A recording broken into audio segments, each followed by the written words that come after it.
Bismillah. Assalamualaikum warahmatullahi wabarakatuh. Alhamdulillah. Wassalatu wassalamu ala rasulillah amma ba'd. Kabar anak-anak Ustaz kelas 10. Saya harapkan semua antum dalam keadaan sehat, selalu dalam lindungan Allah Subhanahu wa taala, dan tetap semangat dalam mengikuti pembelajaran ini. Baiklah anak-anak Ustaz, bersyukur kita kepada Allah, hari ini kita masih diberikan banyaknya nikmat sehingga kita masih bisa melanjutkan pembelajaran kita ini. Baik anak-anak Ustaz, jangan lupa antum untuk menyiapkan peralatan tulis antum ya, untuk mencatat apa-apa saja yang akan Ustaz sampaikan pada pembelajaran ini. Baiklah anak-anak Ustaz, pada pekan lalu kita sudah mulai ya mempelajari tentang wirausahawan ya.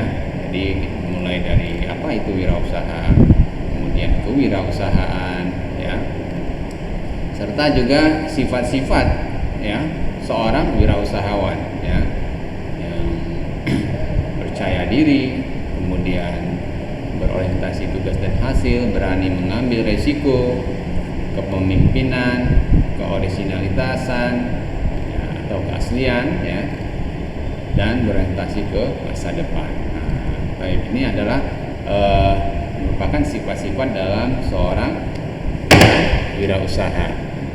Ya, tentunya anak-anak Ustaz juga ya ada yang sudah memiliki sifat-sifat tersebut ya, Masya Allah ya, jadi jika belum ada, maka kita bisa usahakan dengan cara kita belajar. Baik anak-anak Ustaz ya, sekarang kita akan memasuki materi tentang perencanaan kerajinan usaha ya dengan inspirasi budaya dan benda. Baik, sebelumnya ya Ustaz ingatkan juga, ini ada juga faktor-faktor kegagalan ya tentunya dalam berwirausaha ini ya anak Ustaz ya, yang tentunya pekan lalu ya kita juga sudah membahas ini ya. Tentunya ketika kita gagal dalam usaha bukan berarti itu kita harus berhenti ya, kita harus bisa mencari sesuatu apa yang menyebabkan kegagalan kita, dan kita bisa berusaha untuk ya banyak. Baik. Ya, ini ada perencanaan usaha kerajinan inspirasi budaya dan benda. Ya, tentunya kita tahu Indonesia sangat kaya dengan budaya tradisional ya, yang merupakan adat istiadat yang berlaku pada setiap suku ya di setiap daerah di Indonesia. Nah, jadi terdapat lebih dari 300 kelompok etnik atau suku bangsa di Indonesia, atau tepatnya 1.340 suku bangsa menurut sensus Badan Pusat Statistik tahun 2010. Nah, ini anak-anak ya, dengan banyaknya suku, banyaknya etnik ya, jadi tentunya memiliki memiliki budaya atau keunikan yang berbeda-beda.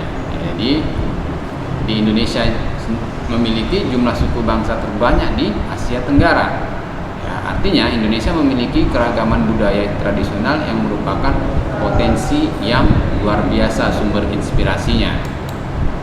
Jadi ini anak-anak Ustaz ya, punya banyak suku di Indonesia ini ya anak-anak Ustaz ya.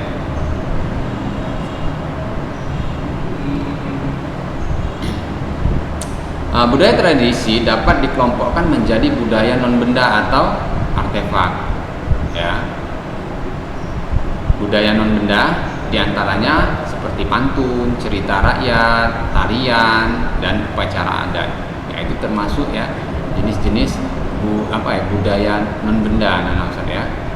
Jadi ada cerita-cerita rakyat, cerita si kancil contohnya, itu termasuk juga budaya non-benda. Sedangkan artefak, objek budaya diantaranya adalah pakaian daerah. tentunya setiap daerah juga antum pernah melihat ya, daerah memiliki ya pakaian-pakaian tradisional yang berbeda-beda pastinya setiap daerah. Wadah tradisional, senjata, dan rumah adat. Nah, ini juga ya setiap daerah juga mempunyai kekhasannya masing-masing ya, senjatanya juga, apalagi rumah adatnya. Jadi anak-anak Ustaz,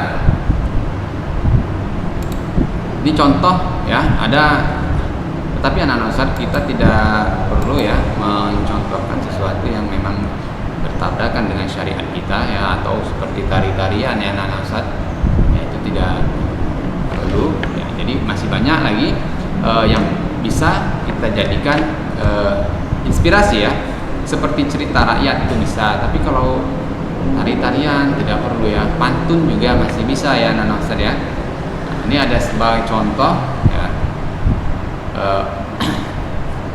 bentuknya tarian ya, tapi membawakan cerita tradisional ya, dengan menggunakan pakaian tradisional yang ditarikan. Nah, ini termasuk tari, tidak perlu ya. Ataupun musik juga tidak perlu kita bahas ya. Tarian, simbol, pakaian musik, dan alat musik ini juga tidak perlu anak-anak Ustaz ya. Anak musik ini kita bertabrakan dengan syariat kita. Saya lewatkan ini sebagai contoh ya. Nah, ini termasuk inspirasi ya. Tapi ini juga kegiatan khas daerah. Kegiatan khasnya karapan sapi. Nah, karapan sapi membajak sawah. Nah, tapi kita juga membuat miniatur atau patung-patung, itu juga bertabrakan dengan syariat kita. Tidak boleh anak-anak syariah membuat gambar atau makhluk hidup yang bernyawa. Jadi ini tidak kita sarankan untuk dikerjakan. Jadi setiap jenis budaya tradisional, non-benda atau artefak, objek budaya dapat menjadi sumber inspirasi untuk dikembangkan ya. Jadi objek budaya bisa menjadi sumber inspirasi, tetapi anak-anak Ustaz, sekali lagi Ustaz ingatkan kepada antum semua, inspirasinya ya yang sesuai dengan syariat kita ya. Kalau misalnya antum inspirasinya tentang tumbuh-tumbuhan, itu masih boleh ya, tumbuhan ataupun membuat gambarnya tumbuh-tumbuhan, motif-motif tumbuhan ya, boleh. Jadi hingga saat ini tercatat 4.156 warisan budaya non-benda yang terdapat di seluruh Indonesia. Setiap daerah dapat mengembangkan kerajinan khas daerah yang mengambil inspirasi dari budaya tradisi daerahnya masing-masing. Kekayaan budaya tradisi Indonesia adalah kearifan lokal atau local genius yang dapat menjadi sumber inspirasi yang tidak ada habisnya. Tentunya banyak ya anak-anak, kalau antum perhatikan ada cerita-cerita daerah ya kan, yang bisa angkat menjadi sebuah karya ya, sebuah karya dalam membuat benda kerajinan. Nah, jadi ini budaya tradisional ya, budaya non benda, yaitu seperti misalnya pantun, cerita rakyat, tarian, upacara adat ya, kemudian senjata tadi dan lain-lain ya, banyak artefak budaya ini yang bentuknya ya. Ini yang non benda, ini antum bisa melihat nih bendanya ya. Baik, kita lewatkan, ini tugasnya anak Ustaz ini ya. Jadi sampai sini anak Ustaz, tentunya Ustaz ingin antum memahami terlebih dahulu ya yang dimaksudkan dengan budaya non benda ya. Jadi non benda, jadi dia bisa dalam bentuk pantun atau cerita rakyat ya, pakaian ya, itu maksudnya seperti antum membuatkan sebuah karya-karya dari objek cerita atau kegiatan-kegiatan masyarakat seperti karapan sapi tadi ya, seperti itu. Baik ya, kita lanjutkan.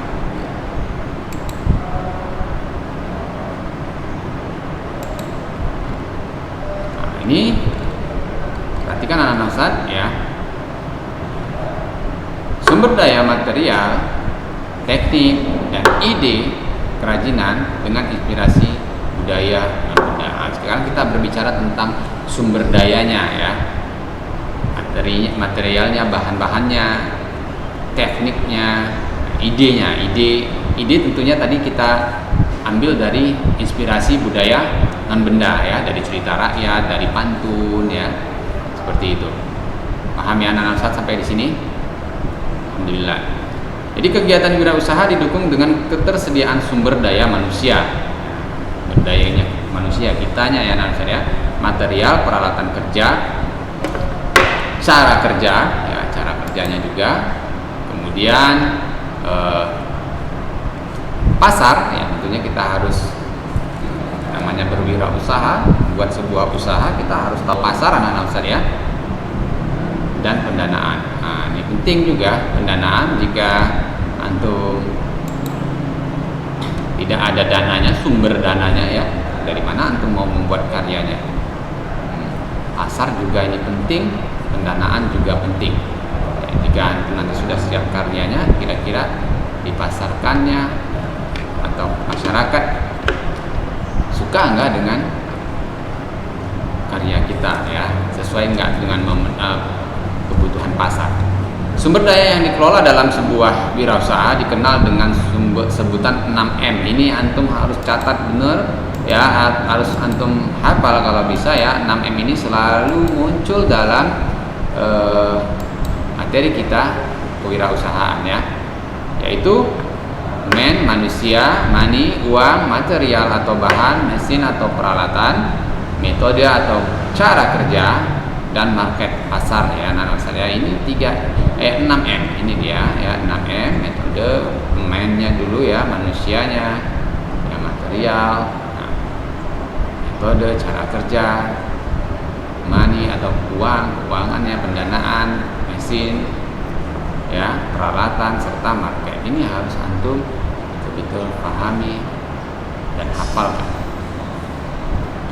Baik, ini anak-anak Ustaz ya. Jadi sumber daya penting, 6M ini kita harus pahami. Nah, perhatikan anak-anak Ustaz ya. Telah dilakukan identifikasi terhadap budaya non-benda ya, tentunya anak-anak Ustaz tadi sudah cari-cari ya, cari-cari. Ustaz tidak berikan tugasnya, tapi antum cari sendiri kira-kira budaya non-benda ya. Tidak usah jadikan tugas, tapi antum cari referensi kira-kira budaya-budaya apa saja ya yang ada di sekitar antum. Misalnya daerah antum ada tentang cerita si kancil, itu bisa dijadikan inspirasi ya, ataupun jenis cerita-cerita yang lain seperti maling kundang misalnya, itu ada juga ya anak-anak, cerita-cerita rakyat yang bisa diangkat menjadi sebuah karya dalam kerajinan ini. Jadi ragam budaya tradisional non-benda yang terdapat di daerah antum akan menjadi inspirasi untuk merancang kerajinan yang akan dibuat. Ya, antum merancang kerajinan sesuai dengan cerita rakyat yang antum pilih tadi. Ya, cerita rakyat yang antum pilih tadi. Jadi perancangan kerajinan juga harus mempertimbangkan ketersediaan bahan material ya, dan keterampilan produksi yang terdapat di daerah sekitar antum.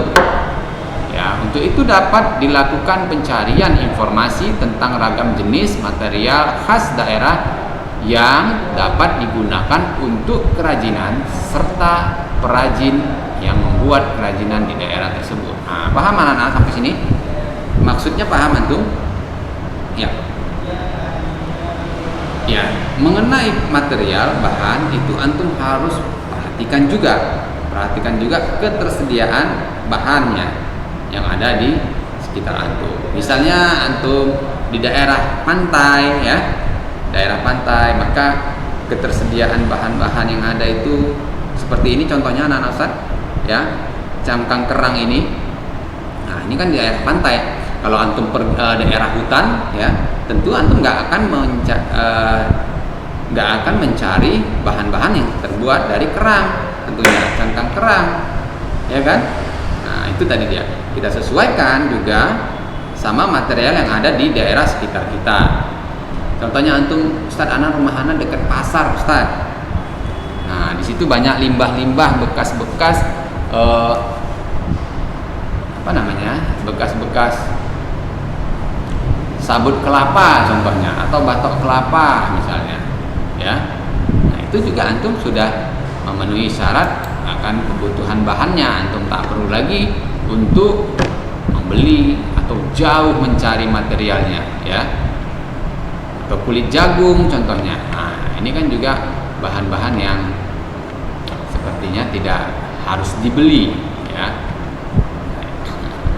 Tahun ini juga ada contohnya bekas, ya, kayu-kayu bekas peti, ya, nggak terpakai. Ini juga bisa antum menjadikan bahan, ya, bahan sebagai membuat karyanya nanti, ya. Paham ya anak-anak Ustaz? Sampai di sini kita harus mencari material yang khas daerah, ya, atau yang mudah kita dapatkan di daerah sekitar kita. Baik, ya. Ini ada tugas, tapi insyaallah Ustaz akan berikan tugasnya nanti ketika kita bertemu saja, ya. Nah, ini mengidentifikasi contohnya, ya anak-anak saya, beragam material teknik yang ada. Nah, contoh nih, ini seperti tikar, ya anak-anak saya, dari pelepah pisang, ya. Kemudian ragam tekniknya, pilin, kemudian pewarna dianyam, ya, dianyam juga. Ini dia teknik-tekniknya. Ya, kalau antum contoh dari kayu misalnya, antum mau buat apa dari kayu, tekniknya apa? Ya, memotong, kemudian menyambungnya dengan maku, ya kan? Apalagi diwarna juga, misalnya kalau antum membuat contoh dan lain-lain, ya. Ini hendaknya antum bisa. Nah, kalau ini Ustadz akan berikan tugas antum, ya. Jadi contoh ini, tugas yang lembar kerja 3 ini antum harus antum kerjakan, ya. Antum identifikasi ragam material dan teknik, ya.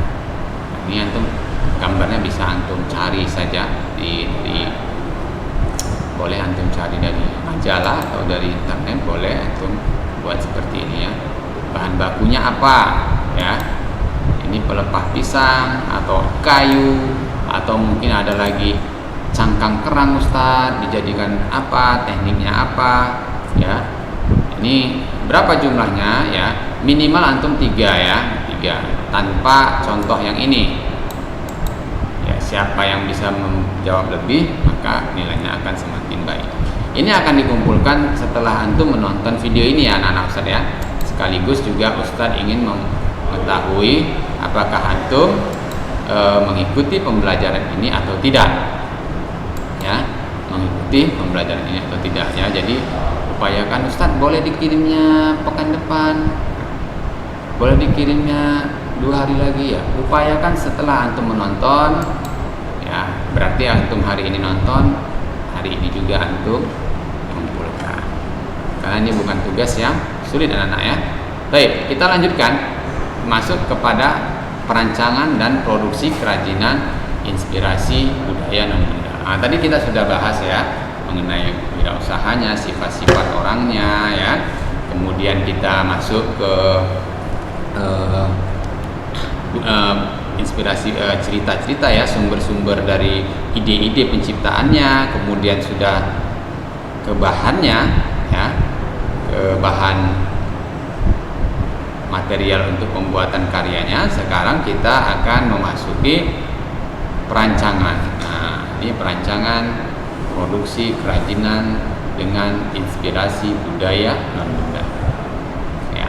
Jadi judulnya antum tentu sudah paham, ya, yang akan dimaksudkan. Ya, jadi antum merancang sebuah kerajinan. Nah, sebelum kita bahas tentang perancangan ini, ya, tentunya anak-anak Ustaz itu sudah punya ide juga di dalam pikiran antum untuk antum tuh mau membuatnya sebagai benda hias atau benda pakai. Nah, ini kan bisa juga ya, sebagai hiasan atau benda pakai. Bisa. Baik. Jadi perancangan dan produksi didasari oleh data yang telah diperoleh dari tugas 2 dan tugas 3 yang telah diidentifikasi. Tugas 2 tadi itu apa tadi namanya? Ya, mencari ide ya, mencari ide tentunya ya, mencari ide tentang inspirasi budaya non benda ya.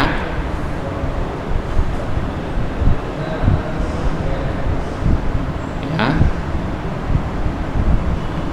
Jadi antum bisa cari cerita ya, cerita apa ya, cerita tentang rakyat atau cerita maling kundang atau cerita si kancil atau tentang karapan sapi ya, itu contohnya untuk sudah tahu. Kemudian tugas 3 itu adalah mengidentifikasi bahan tadi ya, untuk pilih apa, kayu ya, ataupun bekas sabut kelapa, dari kulit jagung ataupun cangkang kerang, antum sudah identifikasi. Ragam material dan teknik ya, teknik juga ya anak saya, tentunya antum harus perhatikan teknik, karena setiap bahan pasti menggunakan teknik yang berbeda. Kalau antum menggunakan bahannya kayu ya, tentunya antum membutuhkan alat juga untuk memotongnya ya, berbeda dengan kalau antum ya menggunakan misalnya kulit jagung ya kan, beda juga teknik memotongnya, alatnya juga berbeda. Baik. Jadi budaya tradisional daerah dan materialnya serta teknik khas daerah merupakan potensi yang harus dikembangkan sehingga lestari dan menjadi manfaat bagi daerah. Ya tentunya ya anak saya beda ya tekniknya ya. Kalaupun antum pandai menganyam, mungkin pandai antum menganyam ya dengan pola-pola nanti maksudnya motif-motif ya tertentu, pasti tekniknya akan menjadi berbeda ya, pasti teknik sama-sama menganyam. Nah seperti itu anak-anak saya maksudnya. Pengembangan dari setiap budaya tradisional tersebut akan menjadi kekayaan bersama yang luar biasa yang akan memberikan warna bagi kemajuan bangsa Indonesia di masa depan. Nah, jadi salah satu kekayaan pengembangan budaya tradisional adalah melalui pengembangan kerajinan ya, dengan pengembangan kerajinan anak-anak saya. Kalau mungkin dulu antum ya contohnya anak saya buat anyaman hanya sebagai tikar saja zaman dahulu ya, anak saya alas tempat alas kita ketika duduk di lantai. Ya, sekarang anyaman tuh sudah bisa antum modifikasi ya menjadi sebuah tas yang fungsional misalnya, yaitu kan sebuah apa namanya ya, kemajuan juga ya, kemajuan. Atau antum buat anak mau buat sepatu anak dianyam, masya Allah ya kan, bisa juga ya membuat sepatu anyaman. Seperti itu anak-anak. Jadi kita harus kreatif mencari ide-ide, jangan terpaku terhadap apa yang sudah ada saja ya. Kita harus kreatif, bisa memodifikasinya ya. Kalau di dalam kerajinan ya antum harus bisa berimajinasi tinggi dan bisa memodifikasi, itu lebih baik ya, membuat karya-karya yang sudah ada kemudian antum buat menjadi lebih baik lagi. Nah itu tidak masalah anak-anak dalam kerajinan ya, dalam kita berkarya seni.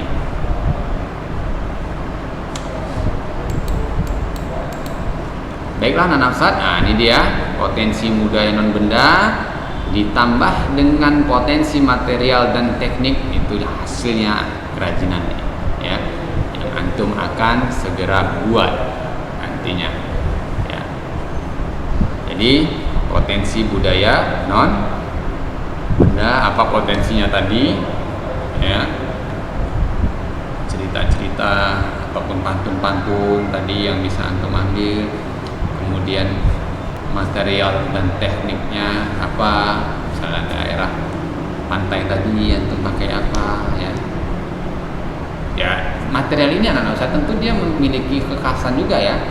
Kalau antum cari material yang sulit didapat di daerah lain kan pasti kekhasan juga deh. Ya. Seperti itu. Nah, ini hasil kerajinannya. Tentunya nanti antum sudah mendesain dengan lebih baik ya. Jadi potensi budaya non benda dan potensi material serta teknik produksi khas daerah sebagai dasar pengembangan kerajinan. Ingat ya anak-anak Ustaz ya. Ini yang akan kita jadikan dasar membuat kerajinan. Ya, tentunya anak-anak Ustaz setelah mendengar materi ini antum juga harus memperhatikan apa yang bisa antum kerjakan. Ya, bahan-bahannya antum cari juga. Ya. Sehingga nanti ketika kita tatap muka Ustadz sudah tidak menjelaskan ulang ini lagi, ya, tidak menjelaskan ulang ini lagi. Baik, kita masuk ke perancangan ya. Proses perancangan ini diawali dengan pemilihan sumber tadi udah ya, sumber inspirasi ceritanya kita pilih, kemudian ide produk kerajinan, pencarian ide.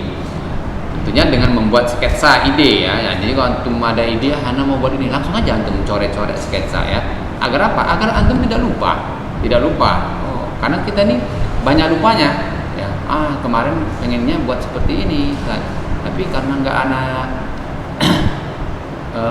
buat sketsanya lupa ya gitu ya. Jadi antum buat aja di kertas sketsa. Jadi antum boleh siapkan, Ana nih siapkan suatu buah buku gambar yang khusus nih untuk mensketsa ide-idean ya. Kadang antum sedang duduk-duduk teringat, antum coret ide, buat ide gambar apa ya untuk buat kerajinan ya, antum desain.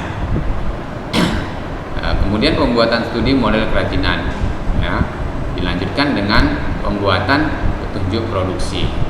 Jadi yang paling penting itu dulu pembuatan sketsanya dulu ya, kemudian pembuatan studi model ya, studi model kerajinan, pilih nanti seperti apa model kerajinannya, kemudian dilanjutkan dengan pembuatan dan petunjuk produksi. Nah, baru kita bisa membuatnya. Nah, jadi ide kerajinan dengan inspirasi budaya non menggerak dan non benda ya, budaya lokal akan dikembangkan menjadi produk kerajinan yang akan diproduksi dan siap dijual. Nah, ingat anak-anak Ustaz ya, tujuannya ini nanti adalah karya kita ini adalah kira-kira siap untuk dijual. Artinya apa? Kalau produk yang siap untuk dijual tidak bisa kita kerjakan dengan asal jadi tentunya, ya kan? Asal jadi. Nah, jadi anak-anak Ustaz harus pikirkan kira-kira ide yang menarik, kemudian materialnya yang juga yang unik, pengerjaan tekniknya yang rapi ya, sehingga layak untuk dijual. Dengan demikian produk yang dihasilkan harus memiliki nilai estetik dan inovasi agar diminati pasar. Ingat anak-anak Ustaz ya, nilai estetik, nilai keindahan dan inovasi ya, ada terobosan-terobosan baru antum yang nggak biasa agar diminati pasar, ya kan? Nah, contoh yang tadi tuh misalnya antum buat sepatu anyaman, atau sendal mungkin anyaman, ya kan? Ya, terobosan baru nih, jarang orang membuat.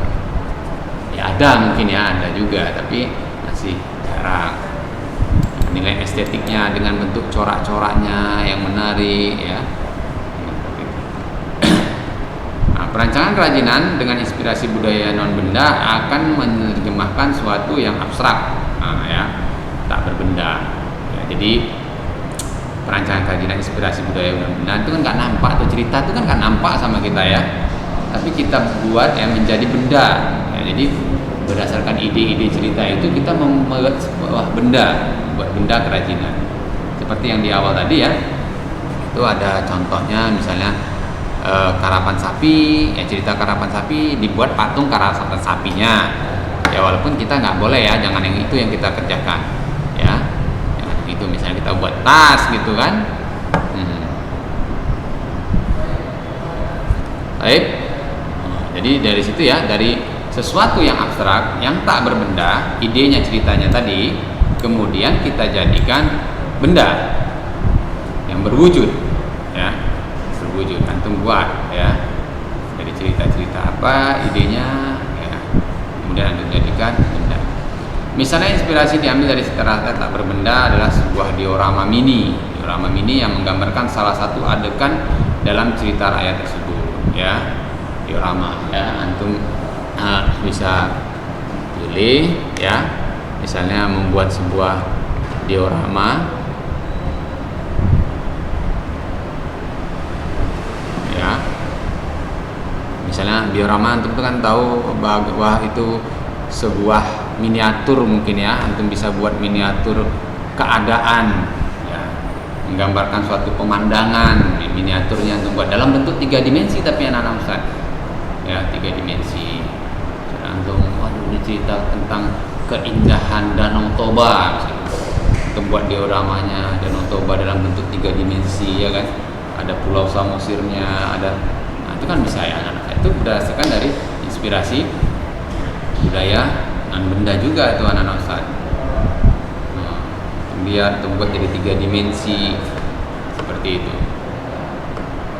Insya Allah, ya, sebenarnya anak-anak Ustaz ini kalau kita praktekkan, insya Allah ini akan menjadi lebih menarik.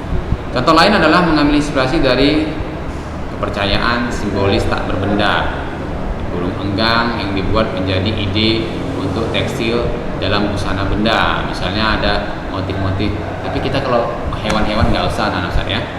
Atau motif-motif yang lain, misalnya motif tumbuhan yang langka, misalnya ada tumbuhan Rafflesia alnordi yang bunga bangkai itu, antum bisa buat jadi motif baju antum, ya kan, bisa jadinya kan, antum buat seperti itu, ya. Jadi ide-ide itu sangat banyak sekali, anak-anak. Ide itu sangat banyak sekali, hanya saja perlu kita memikirkan dan mencarinya. Jadi kalau antum tidak pernah mencoba untuk mencari, ya, tidak akan pernah dapat, ya.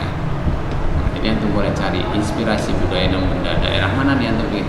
Wah, anak pengen daerah Papua, Ustaz. Nah, antum cari cerita-cerita atau apa yang di sana menjadi kekhasannya, ya, banyak sekali, ya. Baik, ini contohnya anak-anak Ustaz, ya. Tentunya anak-anak Ustaz sudah memahaminya, ya. Jadi tahapan penerjemah meliputi dari dasar pengembangan ide produk, mencari ide-ide fungsi dan bentuk kerajinan. Nanti antum pilih bentuknya apa. Ya, kalau misalnya antum mau buat motif-motif saja bisa di atas kain, ataupun anyaman bisa juga antum buat dari anyaman. Ya, tentunya banyak sekali ide, anak-anak Ustaz, ya.